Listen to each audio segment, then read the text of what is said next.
সুখ হলো? এটা কি সুখ হলো?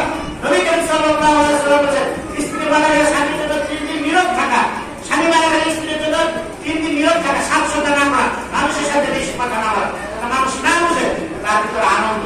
আমরা কি করি? স্বামী তো দিয়ে মতো, আরে তুমি কি শরীর কি বুঝো? শরীর যে কোনো স্বামী মারা যান, যে কোনো আত্মীয় স্বজন মারা যান, ওই মাসে আপনাদের 3 দিন তোমার খানা পৌঁছে শুনো মহল্লাবাসীদের জন্য। কথা বলছেন একজন মানুষ মারা গেলে মহল্লাবাসীদের জন্য ওই মাসে আপনাদের 3 দিন খানা পৌঁছে দেন। আল্লাহ নবীর শুনো, আপনি খানা পৌঁছে দিবেন না, একদিন খাই বলবো আর বাচ্চা থাকবো, আর বাচ্চা খাইবো না, আপনি উত্তর দিচ্ছেন হ্যাঁ রাত দেখলেন, হ্যাঁ শরীর মারা গেছে না দেখাইছে দিলেন, তুমি শরীর বুঝো তোমার দরকার ছিল 3 দিন এবারে কেউ খানা পৌঁছে দেন, এটা তোমার সুন্নাত ছিল, কিন্তু না পৌঁছে দিয়ে পুরো উত্তর দিয়া হয়ে গেছিল।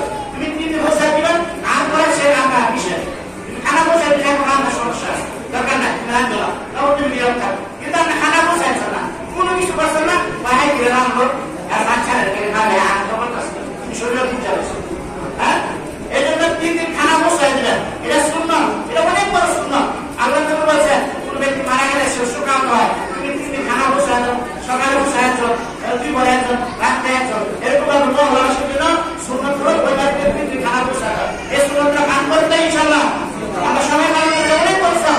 আমাদের বিশেষ করে আমরা করবেন পুষ্টিকের কারবারি থেকে মারা গেছে একবার খানা হয়তো 500 টাকা খরচ হইল, 1000 টাকা প্রতিদিন না করে প্রতিদিন করে আমার ওটা অনেক পরিশ্রম। এই আমরা করবেন ভাই, আমরা করবেন আর বেশি ভোগ দিবেন না। যদি কারবারি 3 দিন খানা না বসায় বা 1 দিন বসায় 2 দিন বসায় একাই ধরাবেন তারা ধরাবে না, মানে আমরা মধ্যে রাম